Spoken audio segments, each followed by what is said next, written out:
हिमाचल प्रदेश के सबसे बड़े नगर निगम पे कांग्रेस ने 10 साल बाद कब्जा कर लिया है। मुख्यमंत्री सुखविंदर सिंह सुक्खू अपनी पहली राजनीतिक परीक्षा में सफल हुए हैं। भाजपा जो कि नगर निगम पे भी 5 सालों से काबिज थी, लेकिन जैसे ही राज्य से सरकार की रवानगी हुई वैसे ही यहाँ से भी भाजपा को हार का मुंह का सामना करना पड़ा है। तो इस चुनाव में क्या मुद्दे रहे? भाजपा ने राष्ट्रीय नेतृत्व को भी कहीं ना कहीं उनके चेहरों को भी आगे करने की कोशिश की, लेकिन हासिल कुछ नहीं हुआ। कांग्रेस ने एकजुट होकर संगठन ने और सरकार ने चुनाव लड़ा और जीत हासिल की। तो आज हम इन्हीं विषयों पे चर्चा करने जा रहे हैं।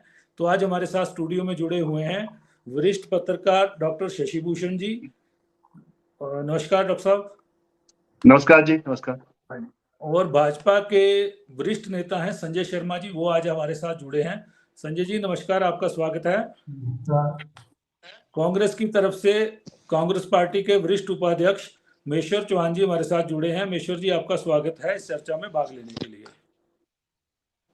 नमस्कार। तो आज हम सबसे पहले डॉक्टर साहब की तरफ जाते हैं और उनसे पूछते हैं कि डॉक्टर साहब इन चुनावों में क्या मुद्दे रहे, कैसा ये चुनाव रहा, आपने इसको नजदीकी से देखा है, तो उस पे आप कुछ बताएं विस्तार से। जी देखिए डॉक्टर पथरिया, ये जो नतीजे आए हैं आज वो एक्सपेक्टेड लाइंस पे ही आए हैं। हमने पहले भी चर्चा की थी कुछ दिन पहले आपके डिजिटल प्लेटफॉर्म पे ही। उस समय भी यही बात हुई थी कि कुल मिलाकर इसमें भाजपा पीछे रह जाएगी, काफी पीछे रह जाएगी। कांग्रेस बहुत आगे निकल जाएगी और कांग्रेस काबिज हो जाएगी, भाजपा से सत्ता छीन लेगी स्थायी सरकार की, यानी कि स्थायी नगर निगम सरकार की। और वही हुआ, वो एक्सपेक्टेड लाइंस थी। आपने कहा कि क्या मुद्दे रहे होंगे और किस तरह क्या कारण रहे भाजपा हार गई और सत्ता उनके हाथ से चली गई। सबसे पहले तो ये आती सरकार थी। अभी सरकार को आए हुए सिर्फ 4 महीने ही हुए हैं। और पहले क्या होता था कि जाती सरकार हुआ करती थी कि सरकार के कार्यकाल का फैगंड होता था और 4-5 महीने पहले चुनाव हो जाते थे नगर निगम शिमला के, और उसके बाद आगे नवंबर में हो जाते थे चुनाव विधानसभा के और दिसंबर में नई सरकार बन जाती थी। है ये एक डिफरेंस तो रहा ही है। दूसरा, मुझे लगता है कि लोगों को ये लगा कि नई सरकार आई है, 4.5 साल इनसे काम लेने हैं, उम्मीदें भी उनसे बहुत हैं। ओपीएस आप जानते ही हैं, और शिमला राजधानी है, यहाँ सचिवालय है, बड़े बड़े कार्यालय हैं, मुख्यालय हैं विभिन्न विभागों के। तो इस वजह से कर्मचारियों का भी यहाँ पे बाहुल्य होता है। तो उस प्रकार से भी एक तरह से एक वोट चला गया कि साहब हाँ, ओपीएस का अनाउंसमेंट हो गया, बाकी चीजें भी हो जाएंगी। सरकार ने 10 गारंटियां भी दे रखी थी कांग्रेस ने पहले चुनावों से पहले। लोगों को लगता है जो केंद्र प्रायोजित स्कीमें भी हैं, जो कार्यक्रम है, जो उन केंद्र सरकार के डेवलपमेंट प्लान्स है, प्रोग्राम्स हैं, वो भी तो प्रदेश सरकार के माध्यम से भी इम्प्लीमेंट होते हैं। तो लोगों ने अपने काम भी कराने हैं। ये कई प्रकार की चीजें हो गई और लोगों को लगे कि साहब इसी जो नई सत्ता में सरकार आई है, पार्टी आई है, उसी को वोट कर देते हैं ताकि उनके काम भी होते रहें। और अभी बहुत सा समय बाकी है मौजूदा सरकार का। ये बात मैं जरूर कहूंगा कि सही में आपने कहा कि सुखविंदर सिंह सुक्खू के लिए एक बड़ी जीत हो गई। एक कहते हैं ना कि ए फीदर इन द कैप, है ना, एक येट अनदर फीदर। तो एक कैप उनके एक लग गया उनके यहाँ तमगा कि सरकार जो बनी उनके नेतृत्व में, उसने एक चुनाव, उसकी पार्टी ने एक चुनाव जीत लिया है। उसके साथ तो बाकी टीम रही, उप मुख्यमंत्री मुकेश अग्निहोत्री रहे, प्रतिभा सिंह जी जो प्रदेश कांग्रेस अध्यक्ष है। कांग्रेस पार्टी ने आपने कहा कि वाकई इस बार बाहर जो फेस दिखा, हो सकता है अंदर तो डिसेंशन होती हैं और चीजें होती हैं, लेकिन जो फेस दिखा कांग्रेस का, यूनाइटेड फेस दिखा, इसमें कोई दो राय नहीं। और भाजपा को कप्तान बदलना पड़ा बीच में, ये भी एक डेवलपमेंट हुआ। लेकिन मैं एक और कहूंगा कि शायद पूर्व मुख्यमंत्री जो विधायक दल के नेता है, भाजपा के विपक्ष के नेता हैं जयराम ठाकुर, और उनके साथ जो अभी निवर्तमान कह लें, अभी भी अब तो नहीं, पूर्व हो गए प्रदेश अध्यक्ष सुरेश कश्यप जो सांसद हैं, तो इनकी दोनों की टोली ने, इनकी दुकड़ी ने कोई ऐसा कोई इम्पैक्ट नहीं दिखा पाया कि भाई जिससे लगे कि हाँ कुछ हो रहा है। और थोड़ा लोगों को भी लग रहा था कि, और आम मीडिया को भी लग रहा होगा कि थोड़े सॉफ्ट थे वो सरकार की तरफ शुरू से। अभी इन 4-5 महीनों में कोई ऐसा कोई बहुत बड़ा अटैक भी नहीं कर पाए। तो हो सकता है कि ये भी कारण रहा हो। तो कुल मिला के जीत तो जीत है, और कांग्रेस जश्न मना रही, भाई वो तो मनाएंगे, ऐसा है, मुझे तो ऐसा लगता है। जी मेश्वर जी, आपकी पार्टी ने एमसी में 10 सालों के बाद बहुत बड़े पैमाने पे जीत हासिल करके वापसी की है। तो आपके नेतृत्व ने, हालांकि कांग्रेस का चुनाव घोषणा पत्र में कुछ नहीं था, वायदे नहीं थे, कुछ नहीं था, सब यही था कि हम राज्य में सरकार बनाई है, आप इधर आइए, हम शिमला को सुंदर बनाएंगे, अच्छा बनाएंगे। तो इस चुनाव में क्या नीति ऐसी रही कि इतनी ज्यादा सीटें कांग्रेस जीत पाई है? जी देखिए, सबसे पहले तो हम शिमला शहर की प्रबुद्ध जनता को कांग्रेस की प्रचंड जीत के लिए धन्यवाद देते हैं, क्योंकि प्रचंड जीत इसलिए है कि भारतीय जनता पार्टी जो है दहाई का आंकड़ा भी से भी दूर रह गई है, सिंगल डिजिट में सिमट गई है। और आपने कहा कि जिस तरह से जो जनादेश है, ये सरकार की नीतियों पर जनादेश है। सरकार की नीतियों पर और मंशा पर शिमला शहर की प्रबुद्ध जनता ने मोहर लगाई है, क्योंकि सरकार ने, शिमला शहर के लोग बड़े प्रबुद्ध हैं और बहुत समझदार वोटर यहाँ का है। उन्होंने देखा कि सरकार जब से बनी है तब से उन्होंने कर्मचारियों के हितों में काम किया है और हिमाचल प्रदेश के सभी वर्गों को जो है राहत देने के प्रयत्न किया है। चाहे नगर निगम शिमला से आप रिलेटेड बातें कहें तो एटिक में जो हमने बदलाव किया है उसको हैबिटेबल करने की घोषणा की है, उसमें हाइट बढ़ाने का प्रावधान किया है जिससे कि जो अपना एक फ्लोर कंसीडर हो गया है। तो इस तरह से शिमला शहर की जनता ने और प्रदेश की जनता ने, शिमला जो है पूरे प्रदेश के लोग शिमला के अंदर रहते हैं, तो मैं यूं कहूं कि पूरे प्रदेश के लोगों ने शिमला में भी जो है हिमाचल प्रदेश की जो कांग्रेस सरकार है, जो माननीय सुखविंदर सिंह सुक्खू जी के नेतृत्व में चल रही है, उप मुख्यमंत्री मुकेश अग्निहोत्री जी के नेतृत्व में काम कर रही है, और कांग्रेस पार्टी की जो हमारी अध्यक्ष हैं श्रीमती प्रतिभा सिंह, इन तीनों की जो तिकड़ी थी, उन्होंने भाजपा को चारों खाने चित किया है। और शिमला की जनता ने विकास और कांग्रेस की जो विश्वसनीयता है, हमारे नेतृत्व की जो विश्वसनीयता है, उस पर मोहर लगाई है। और ऐसा नहीं है कि ये कोई जो परिणाम है वो हमारी इच्छाओं के विपरीत है, ये इच्छाओं के और अपेक्षाओं के हिसाब से ही जो हमारी इस मैंडेट की जो उम्मीदें थी उसके अनुकूल ही जो है चुनाव के परिणाम आए हैं। और एक बार पुनः हम जो है शिमला शहर की प्रबुद्ध जनता को धन्यवाद देते हैं और ये आश्वासन भी देते हैं कि जो शिमला नगर निगम के संबंध में हमने मैनिफेस्टो जारी किया है उसको भी जो है सरकार और निगम दोनों जो है नीतिगत दस्तावेज के रूप में जो है लागू करेंगे। और मैं जानना चाहूंगा कि भाजपा ने 1 वर्ष के लिए ये चुनाव टाले, क्योंकि विधानसभा चुनावों के साल में ही चुनाव होते हैं, कहीं ना कहीं मिनी विधानसभा इसको कहा जाता है। भाजपा ने उस समय तो इसको टाला और भाजपा की अभी मेयर भी हार गई है सिटिंग, ठीक है। सिटिंग मेयर उनके हार गए। अगर भाजपा इन चुनावों को ना टालती, उस समय करवाती, तब क्या स्थिति हुई? तब भी क्या कांग्रेस इतने प्रचंड बहुमत से आती? देखिए, ऐसा ये बिल्कुल ठीक कहा आपने, इसी बहुमत में आती, क्योंकि भारतीय जनता पार्टी की सरकार को मालूम था, इसीलिए वो चुनाव से भागते रहे। उनको मालूम था कि पिछले 5 वर्षों में हम असमर्थ रहे हैं शिमला की जनता को डिलीवर करने में, हम असमर्थ हैं चुनाव जीतने में, इसीलिए तो सारा प्रपंच रचा गया और एक सुनियोजित षड्यंत्र के तहत जो है शिमला नगर निगम का जो है चुनाव नहीं करवाया। और ये पहली दफा इतिहास में हुआ होगा कि 1 वर्ष तक आपने सुनियोजित तरीके से शिमला शहर की जनता को जो है इलेक्टेड बॉडी से दूर रखा और एक प्रशासक ने कार्य किया। निश्चित तौर पे इसकी नाराजगी इस बात की भी थी, लेकिन पहले भी जयराम सरकार जान चुकी थी कि वो यहाँ पर चुनाव नहीं जीत पाएंगे, इसीलिए उन्होंने ये पूरा षड्यंत्र रचा था और जिसका करारा जवाब आज शिमला की जनता ने दिया है। जी संजय जी, महेश्वर जी ने जैसा कहा कि चुनाव टाले गए, प्रशासक लगा, 1 साल के लिए 11 महीने के लिए लोगों के काम नहीं हुए शहर में। हालांकि स्मार्ट सिटी में दावे किए गए, एक कंक्रीट का जंजाल भी खड़ा किया गया, लेकिन ऐसा कुछ नहीं किया गया, ना पार्किंग नहीं बन पाई, ना कुछ बन पाया। और जयराम ठाकुर और सुरेश कश्यप की जोड़ी पहले तो फेल होती है विधानसभा चुनावों में, अब नगर निगम, सबसे बड़ा नगर निगम, ब्रिटिश काल का नगर निगम, इसमें भी इनको औंधे मुंह गिरना पड़ा है। तो क्या भाजपा की रणनीति बहुत कमजोर थी या इनके शासन में कमियां थी? जी संजय जी।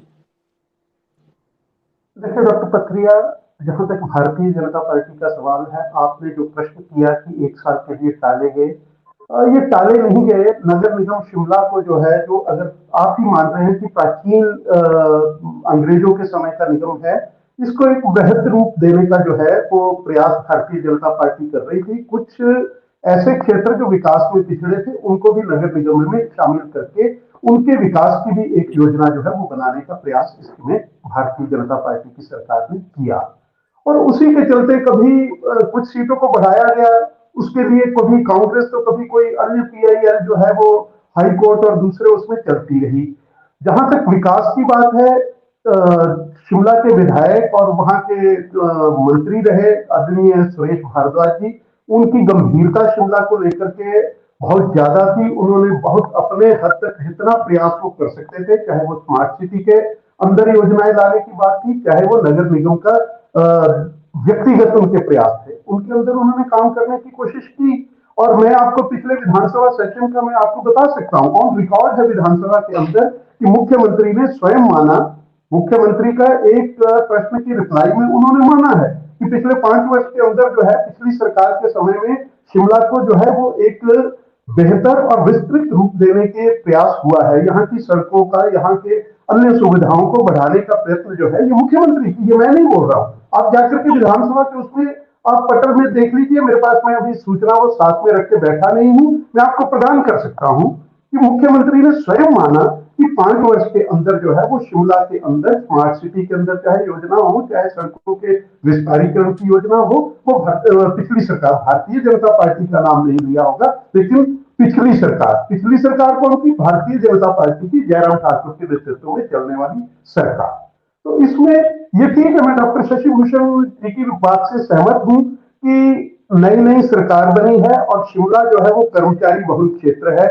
कर्मचारी बहुल क्षेत्र, कर्मचारी हमेशा जो है वो, ये शिमला की बात नहीं है, जब भी चुनाव होते हैं, नए चुनाव के, जब भी नई सरकार बनती है उसके बाद चाहे स्थानीय निकाय के चुनाव हो, चाहे पंचायती राज के चुनाव हो, अधिकतर लोग जो है जब वो चुनाव होते हैं तो सत्ता के साथ जाना जो है वो ज्यादा प्रेफर करते हैं। ये एक परिपाटी हिमाचल के अंदर जो है वो एक परिपाटी चली आई है, ये कोई नया नहीं हुआ है। हाँ, भारतीय जनता पार्टी का जहां तक सवाल है, प्रदर्शन का सवाल है, उसके ऊपर जो है वो मंथन होगा, चिंतन होगा कि क्या कमियां रही, कहां पे गंभीरता में कमी रही, उसके ऊपर निश्चित तौर पे पार्टी जो है वो इसके ऊपर जो है वो मंथन करेगी। और जहां जहां कोई कमी होगी उसको आने वाले समय में कैसे पूरा किया जा सकता है उसका प्रयास किया जाएगा। डॉक्टर बिंदल आए, डॉक्टर बिंदल ने गंभीरता के साथ जो है वो भारतीय जनता पार्टी की कैंपेन को एक नया रूप देने की कोशिश करी, लेकिन ये अलग बात है कि उनको पूरा समय जो है। संजय जी, डॉक्टर बिंदल अचानक चुनावों का दौर चलता है, बीच में उनको अध्यक्ष बनाया जाता है, लेकिन तब तक टिकटों का आवंटन पहले हो चुका होता है। आपने ओपन वार्ड पे महिलाओं का टिकट दिया और लगभग सारी महिलाएं हार गई आपकी, लगभग, कोई 1-2 को छोड़ के। और दूसरी बात यह रही कि जितने भी प्रचार सामग्री लगी है पूरे शहर के अंदर, बड़े बड़े होर्डिंग, कांग्रेस से ज्यादा होर्डिंग बीजेपी के लगे हैं, उसमें मोदी जी हैं, प्रधानमंत्री जी, अनुराग जी हैं, सुरेश कश्यप जी हैं, लेकिन बिंदल जी कहीं नहीं है। तो कहीं ना कहीं आपके संगठन में तालमेल की कमी तो इसमें दिखी है। जी संजय जी। नहीं, इसमें ऐसा कुछ नहीं है कि बिंदल जी को केवल जो है वो कश्यप जी के स्थान पे जो है वो चुनाव की दृष्टि से या चुनावों के बीच में लाया गया, ये कोई रणनीति या उसका हिस्सा नहीं है पूरे देश के अंदर, क्योंकि राष्ट्रीय अध्यक्ष का कार्यकाल जो है वो 1 साल के लिए बढ़ाया गया। पूरे देश के अंदर जो है वो सभी राज्यों के अंदर जो है राज्य अध्यक्षों के समय हो चुके थे। कुछ जगह पे जहां पे पार्टी संगठन को राष्ट्रीय स्तर पे लगा कि यहाँ पे ठीक काम कर रहे हैं, वहां पे उनको कंटिन्यू किया। जहां पे लगा कि बदलाव की जरूरत है, तो इसमें प्रदेश की कोई रणनीति या कोई वो नहीं था, ये एक नियमित रूप में होने वाला परिवर्तन था। हाँ, चुनाव चले हुए थे, उन चुनाव के बीच में वो हुआ, तो इसलिए शायद जो एक राजनीतिक सोच चलती है कि शायद इसलिए कि इसका, ऐसा कुछ नहीं था। और जहां तक चुनाव प्रचार सामग्री का प्रश्न है, चुनाव शुरू हो चुके थे, कैंडिडेट्स को जब टिकट मिल जाते हैं उसी समय जो है वो सभी राजनीतिक दलों के उसी समय जो है वो सारा प्रचार सामग्री जो है वो तैयार हो जाती है। और वो चाहे होर्डिंग्स लगने थे, चाहे पोस्टर्स लगने थे, वो सारे पहली तरह जो है वो छप चुके थे। इसलिए इसको कोई बड़ा, ये कोई बहुत बड़ा मुद्दा चुनाव के अंदर था कि इसका पोस्टर है, इसका नहीं है, ये कोई मुद्दा नहीं कहना चाह रहे हैं। हाँ, मैं कहना चाह रहा हूँ, देखिए जिस तरह से हमारे मित्र संजय जी ने कहा, मैं इनकी बातों से सहमत नहीं हूँ, क्योंकि उन्होंने पहले कहा कि कुछ नए क्षेत्र को जो है कॉर्पोरेशन के अंदर जोड़ा जा रहा था, इसलिए जो है वार्ड्स बढ़ रहे थे। जबकि ये वास्तविकता के विपरीत है। कोई भी नया क्षेत्र शिमला नगर निगम में नहीं जोड़ा गया था, सिर्फ आपने वार्डों को बढ़ाया था। इसीलिए माननीय उच्च न्यायालय ने 2 दफा उसको गलत माना और वापस जो है जिलाधीश को दिया गया था। तो ये पहली बात तो ये जो तथ्य के विपरीत है, कोई नया वार्ड नहीं, नया क्षेत्र शामिल नहीं किया जा रहा था, बल्कि भारतीय जनता पार्टी पॉलिटिक्स के तहत, एक राजनीतिकरण के तहत क्षेत्रों को बढ़ा रही थी, जो कि माननीय उच्च न्यायालय ने माना कि ये सही नहीं है। और दूसरी बात इन्होंने कहा कि पिछली वक्त जो है स्मार्ट सिटी के तहत बहुत काम हुए। तो मैं इनको बताना चाहता हूं कि अगर बहुत काम हुए होते तो क्या सुरेश भारद्वाज जी को वहां से चुनाव से भागना पड़ता? क्या सुरेश भारद्वाज जी को चुनाव से भागना पड़ता? और शिमला के अंदर अगर काम हुए होते तो क्या कांग्रेस प्रत्याशी जीतते? और दूसरा क्षेत्र जहां सुरेश भारद्वाज जी चुनाव लड़े हैं, वो भी म्युनिसिपल कॉर्पोरेशन के अंदर आता है, 9-10 हजार मतों के अंतर से वो हारे हैं। तो इसलिए ये तर्कसंगत नहीं है बात कि काम हुए। अगर काम हुए होते तो शायद परिणाम कुछ और होते। मैं यही अपनी बात कहना चाहता था। जी संजय जी, इनका डॉक्टर सवाल आया है, पथरिया, कृपया। डॉक्टर पथरिया, जी डॉक्टर साहब, एक संजय जी से प्रश्न हो सकता है, जी जी लोगों की भी जिज्ञासा होगी, प्रबुद्ध जनता श्रोताओं की भी जिज्ञासा होगी कि चुनाव में प्रचार के दौरान प्रधानमंत्री जी को ही प्रचारित किया गया मुख्य रूप से। हालांकि सरकार यहाँ 5 साल भाजपा की रही, जयराम ठाकुर मुख्यमंत्री रहे, क्लेम्स भी बहुत है, काम भी हो गया, ऐसा थोड़ी कुछ काम हुआ ही उन 5 सालों में। लेकिन सुरेश कश्यप और जयराम ठाकुर, इनको उस ढंग से प्रचारित क्यों नहीं किया गया? सरकार की, प्रदेश सरकार की उपलब्धियां भाजपा ने क्यों गुरेज किया, क्यों परहेज किया कि वो बताने के, उनको शो केस करने के बजाय सिर्फ प्रधानमंत्री जी को ही प्रचारित करते रहे? यही कारण तो नहीं होगा संजय जी भाजपा की डिफीट का, बड़ी डिफीट का? तो एक तरफा ही हो गया, अब तो नतीजे आ गए सारे, एक तरफा ही हो गया, सबके सब चुनाव एक तरफ चला गया। जी संजय जी, डॉक्टर भारतीय जनता पार्टी के पास नरेंद्र मोदी एक ऐसा स्वीकार्य चेहरा जो नीचे से लेकर के ऊपर तक, चाहे वो विधानसभा का चुनाव हो, हर जगह हम, हमारे लिए वो स्टार प्रचारक है, हमारे लिए वो माननीय सम्माननीय चेहरा है। हमारा कोई भी चुनाव होता है उसमें आते हैं। हम अगर अपने प्रधानमंत्री का बखान नहीं करेंगे तो हम किसका करेंगे? उसमें प्रदेश की हमारी नीतियां, पिछली सरकार की उपलब्धियां भी, केंद्र सरकार की उपलब्धियां भी, सभी उपलब्धियां हो। अब स्मार्ट सिटी का प्रोजेक्ट था तो स्मार्ट सिटी किसकी देन है? नरेंद्र मोदी की देन है। किसकी कल्पना है? नरेंद्र मोदी की कल्पना है। तो उनका नाम क्यों नहीं लेना है? और जहां तक बात चली कि ठीक है कि सरकार की स्वीकार्यता नगर निगम में होगी, लेकिन सरकार की स्वीकार्यता जिला परिषद, जहां पे ऊना की एक सीट जिला परिषद थी, उसका जो आज परिणाम निकला है, वहां पे जो है वो कांग्रेस की पूरी हालत उस वार्ड में, जहां पे कितने लंबे मार्जिन के साथ कांग्रेस का विधायक जीता है, जहां पे प्रदेश के उप मुख्यमंत्री जो है उस जिला से आते हैं, वहां पे कांग्रेस की हालत जो है वो लगभग जमानत जब्त वाली स्थिति तक पहुंच गई कांग्रेस। ये भी तो मंथन होना चाहिए। मुख्यमंत्री के अपने जिला के अंदर जितने भी, चाहे वो पंचायत समिति के हैं, चाहे वो उप प्रधान का, चाहे किसी प्रधान के, जितने वहां पे चुनाव के परिणाम निकले हैं, वहां पे सब भारतीय जनता पार्टी समर्थित जो है वो उम्मीदवार जीते हैं। तो स्वीकार्यता सरकार की जो है, सरकार की योजनाओं की, वो पूरे प्रदेश के एक जैसी होगी। ये भी तो एक कांग्रेस के लिए गंभीरता का प्रश्न है कि आप नगर निगम के अंदर लगे रहे, लेकिन आप जो है वो पूरे प्रदेश के अंदर बाकी जहां भी चुनाव हुए हैं वहां पे आप जो है वो हारे हैं। जी, तो उन चीज के ऊपर भी कांग्रेस को कितनी गंभीरता थी?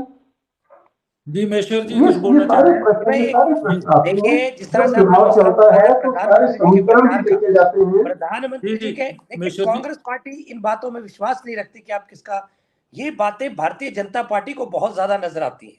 क्योंकि हमने तो नहीं कहा कि आपने मोदी जी का जो चित्र क्यों लगाया, आप मोदी जी के नाम पे हर चुनाव लड़ते हैं, लड़ रहे हैं, लेकिन जयराम ठाकुर जी और भाजपा को बड़ी चिंता है। जैसे वो कह रहे थे कि आपने वीरभद्र जी का फोटो नहीं लगाया, आपने उप मुख्यमंत्री का फोटो नहीं लगाया। ये फोटो और प्रचार की जो राजनीति भारतीय जनता पार्टी करती है, हम लोग इन मसलों में नहीं पड़ते, क्योंकि कांग्रेस हमेशा जो है अपने अनुशासन के लिए जानी जाती है। कांग्रेस पार्टी के सभी लोग मिलकर कार्य किया, तभी जाके ऐसे जो परिणाम है वो आपके सामने आए हैं। आज अगर भारतीय जनता पार्टी दिहाई का आंकड़ा भी शिमला में न छुपाए, आपके सिटिंग मेयर हार जाए, आपके जो वो वार्ड हार जाए जहां 20-20, 22 सालों से जो है भारतीय जनता पार्टी का राज था, तो आज निश्चित रूप में लोगों ने माना है कि बेहतर विकल्प के रूप में उन्होंने सुखविंदर सुक्खू जी की, मुकेश अग्निहोत्री जी के द्वारा जो सरकार की अगुवाई हो रही है उसको निश्चित रूप में उन्होंने बेहतर विकल्प माना है, इसलिए वोट उन्होंने कांग्रेस पार्टी को किया है। तो मुझे लगता है कि भारतीय जनता पार्टी अपने आप को मना नहीं पा रही है, अभी तक तो ये नहीं मान पा रहे कि ये सत्ता से बाहर हो गए और जो है ऑपोजिशन बेंचेस से जो गवर्नमेंट चलाने का प्रयास कर रहे हैं, उसी तरह से अब नगर निगम की करारी हार बजाय कि उसको एक्सेप्ट करें, जनादेश को एक्सेप्ट करें, आप उसके बारे में तुलनात्मक दृष्टिकोण अपना रहे हैं, तो ये कोई सही बात नहीं है। निश्चित रूप में आज एक कांग्रेस पार्टी को बहुत अच्छा बहुमत शिमला के अंदर मिला है और 10 वर्षों बाद मिला है, तो आज आप बधाई देने की बात होनी चाहिए, ना कि जिस तरह से टिप्पणी कर रहे हैं, मैं नहीं समझता उसका कोई औचित्य है। तो मिनिस्टर जी आपका खुश होना बनता है भाई, सरकार की हार का भी कौन मना कर रहा है? सेल्फ जो इंट्रोस्पेक्शन का वक्त है इनके लिए, आत्मविवेचन का, कि शिमला शहर में आपके सिटिंग मेयर कैसे हार गए, आपको 2.5 का आंकड़ा नहीं मिला, इस पे आत्मविवेचन होना चाहिए। मैं डॉक्टर साहब से एक सवाल करूंगा कि जी। डॉक्टर बिंदल जी ने जब पार्टी अध्यक्ष का चुनावों के बीच में प्रभार लिया और उनसे सवाल किया गया कि ये जो चुनाव है ये क्या अब आपकी अगुवाई में है कि क्या है, तो उन्होंने स्पष्ट कह दिया था कि भाई मैं तो बीच में एंटर हुआ हूँ, चुनाव के पहले फेज पल्ला झाड़ लिया जयराम था। जी असली और कैप्टन सुरेश दोनों ही है। कश्यप जी हैं। तो वही उन्होंने पल्ला पहले झाड़ लिया था। तो डॉक्टर साहब ये पल्ला पहले क्यों झाड़ा गया? क्या जयराम और सुरेश कश्यप की जोड़ी हिट नहीं थी क्या? देखिए, आप जानते ही हैं कि जोड़ी विधानसभा के चुनाव हुए, कांग्रेस पार्टी जीत गई, भाजपा हार गई, पहले तो हो ही गया था। अब इस जो चुनाव हुए नगर निगम के, उसमें भी यही हो गया। बिंदल जी पहले ही देखो, वो बहुत बड़े खिलाड़ी हैं, बहुत अच्छे मैनेजर हैं, बहुत अच्छे पॉलिटिशियन हैं, ऑर्गेनाइजर हैं, उनके अंदर बहुत स्किल है। और मैं तो ये कहूंगा, देखिए इस मुद्दे से हल्का सा हटके, कि भाजपा ने एक सही कदम उठाया है डॉक्टर बिंदल जैसे इंसान को, नेता को बागडोर प्रदेश भाजपा की सौंप कर। चलिए खैर, ये दूसरा मुद्दा। लेकिन मैं जरूर कहूंगा, बिंदल जी पहले इस बात को भाप चुके थे कि भाजपा की स्थिति नगर निगम चुनावों में अच्छी नहीं है, पिटने वाली है, और कांग्रेस बहुत आगे निकल चुकी है ऑलरेडी। इस करके उन्होंने अपनी स्थिति स्पष्ट कर दी, अपने आप को थोड़ा सा उससे बाहर निकाल के बचाने की कोशिश की। और बात भी सही है, अगर देखें हम कि 4 दिन पहले किसी को कप्तान बदल दिया कि अब बहुत कुछ मैच में बदलाव हो जाएगा, तो संभव हो नहीं पाता। लोग बना चुके होते हैं, टिकट पहले से बटे थे। जी हाँ, जैसे आपने कहा, देखिए टिकट पहले बट चुके थे, चीजें हो चुकी थी सेटल, तो उस वजह से उन्होंने अपने आप को बहुत ही चतुराई से पहले बाहर निकाल लिया। ये तो जरूर किया है जी डॉक्टर बथरिया जी। संजय जी, अब आपकी पार्टी एक संगठन बेस्ड पार्टी है, पीछे भी चर्चा हुई, आपके प्रवक्ता ने कहा कि हम ये चीजों को लेते हैं, हम केंद्रीय नेतृत्व पे ज्यादा भरोसा करते हैं, लेकिन जो छोटे स्तर का चुनाव होता है उसमें कहीं ना कहीं फेस देखा जाता है, तैयारी देखी जाती है, उसके पर्सनल कॉन्टेक्ट क्या होते हैं जो। लेकिन आपने जो टिकट दिए, उन टिकटों को लेके आपकी पार्टी के अंदर एक विवाद था, और सुरेश भारद्वाज जी जैसे बड़े नेता को आपने शहर से बाहर की कंस्टिट्यूंसी में भेज दिया और वहां पे वो हार गए, और उन्होंने भी कहीं ना कहीं इस चुनाव में मन से काम नहीं किया। तो ये चीजें भी आपकी पार्टी को कहीं ना कहीं परेशानी में डाल गई हैं जी, मुझे लगता है। इस पे कुछ आप करेंगे जिक्र संजय जी? शायद नंबर बढ़ जाता। देखिए, भारतीय जनता पार्टी जो है वो हर तरह के प्रयोग जो है वो करती है, चाहे वो स्थानीय स्तर पे हो, चाहे वो प्रादेशिक स्तर पे हो, चाहे वो राष्ट्रीय स्तर पे हो। ठीक है, कुछ प्रयोग सफल होते हैं, कुछ प्रयोग असफल हो जाते हैं, ये समय के साथ वो है। कुछ जगह पे वो चीजें अच्छी होती है, कुछ जगह पे वो नहीं रहती है। तो इन चीजों को लेकर के ये पार्टी का आंतरिक मामला होता है, संगठन का मामला होता है। कोई भी चुनाव जो है वो लड़ा जाता है, तो उसमें चाहे कोई भी पार्टी लड़ती है, एक ही वो रहता है, ध्येय एक ही है कि उसको जीतना किस तरह से है। उसी तरह से योजनाएं बनाई, ठीक है, कुछ टिकट दिए। अब इतनी बड़ी पार्टी है, उसमें किसी भी पार्टी के अंदर आज हर कोई, पुराने समय होते थे एक उम्मीदवार के ऊपर उंगली रख दी जाती थी, बाकी पीछे खड़े हो जाते थे। अब जो है वो हर पार्टी के अंदर है, किसी को आप तय करते हो, 10 लोग ऐसे होते हैं, हम भी लड़ना चाहते हैं, लेकिन लड़ाना एक को है। इसलिए जो है ये छोटे मोटे जो है वो विवाद आते हैं, केवल भारतीय जनता पार्टी के अंदर आए हैं और कांग्रेस में नहीं आए होंगे, वहां भी आए होंगे। ठीक है, कांग्रेस पार्टी एक जीता है, एक हार गया, और कांग्रेस पार्टी जीती है, कांग्रेस वालों को बधाई। अब वो लोगों की भावनाओं के ऊपर, लोगों की जन भावनाओं के ऊपर किस तरह से खरा उतरना है, शिमला के विकास के लिए जो है वो अच्छा कार्य करेंगे, ऐसी अपेक्षा जनता ने भी की है, इसीलिए बिल्कुल। समर्थन दिया है। हमारी उनको शुभकामनाएं हैं कि वो अच्छा काम करें। जनता ने विकास के लिए चुना है। पानी, बिजली, सड़क, स्वास्थ्य, जितनी वो योजनाएं हैं उनके ऊपर अच्छा काम करें, उनको शुभकामनाएं। वो अपने रिसोर्सेज को जो है वो अच्छे से जो है वो स्काईवेज, करें, पर्वतमाला, बजाय श्वेत पत्र लाने पे वो व्यवस्था के ऊपर ज्यादा काम करे तो वो ज्यादा बेहतर होगा। क्योंकि पुराना रोना रो करके जो है, पुराना रोना रो करके भविष्य आपसे के लिए नहीं अपेक्षाएं रखी जा अब सकती। कांग्रेस पार्टी से अपेक्षाएं विपक्ष को भी बहुत ज्यादा हो गई हैं। अगर आप उस लोगों पर को खरे तो है नहीं ही। उतरते हैं, क्योंकि अब राज्य के साथ साथ सबसे बड़े शहर का दारोमदार भी कांग्रेस के ऊपर है, तो अब देखिए आपकी राजीव जी, पार्टी को भी जी राजीव जी देखिए, कांग्रेस जो कहती है वो करती है। आप अंदाजा लगाइए इस बात से कि जिस बात की भारतीय जनता पार्टी अपने वक्त में कल्पना नहीं कर सकती थी, ये कहते जी थे कि ओल्ड पेंशन स्कीम को बहाल किया ही नहीं जा सकता, ये असंभव है। हमने उसको भी संभव करके जी दिखाया, क्योंकि हमने हिमाचल की जनता को गारंटी दी थी।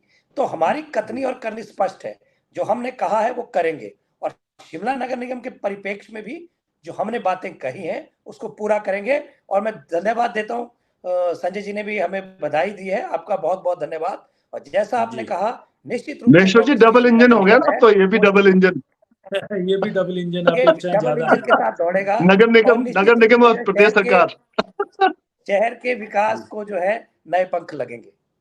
जी, तो आज आपने चर्चा में भाग लिया और सुक्खू ने अपनी अहमियत साबित कर दी है। सुक्खू इस राजनीतिक पहली परीक्षा में सफल हुए हैं और नगर निगम शिमला पे बहुत ज्यादा सीटों के साथ जीत हासिल की है। भाजपा के हिस्से में ज्यादा सीटें नहीं आई हैं। सीपीएम ने एक सीट ली है, जबकि आम आदमी पार्टी ने बहुत कम 10, 15, 20 वोट लिए हैं कुछ वार्डों में, वहीं तक उनकी होती। अब अपेक्षाएं बहुत हैं, विपक्ष को भी हैं, और विपक्ष भाजपा क्योंकि सबसे अच्छे विपक्ष के तौर पे जाना जाता है और बड़ी बारीकी से वो देखेगा, प्रदेश को भी देखेगा और अब नगर निगम में भी देखेगा। जयराम ठाकुर और सुरेश कश्यप की जोड़ी फेल हो गई है पूरी तरह से। पहले पार्लियामेंट के चुनाव हुए, उपचुनाव हुआ, उपचुनाव 4 हुए, चारों हारे, फिर उसके बाद विधानसभा चुनाव हारे, अब नगर निगम हारा है। कांग्रेस लगातार जीत की हैट्रिक लगा चुकी है। तो मैं आपसे विदा लेता हूं, आप सबने चर्चा में भाग लिया, धन्यवाद।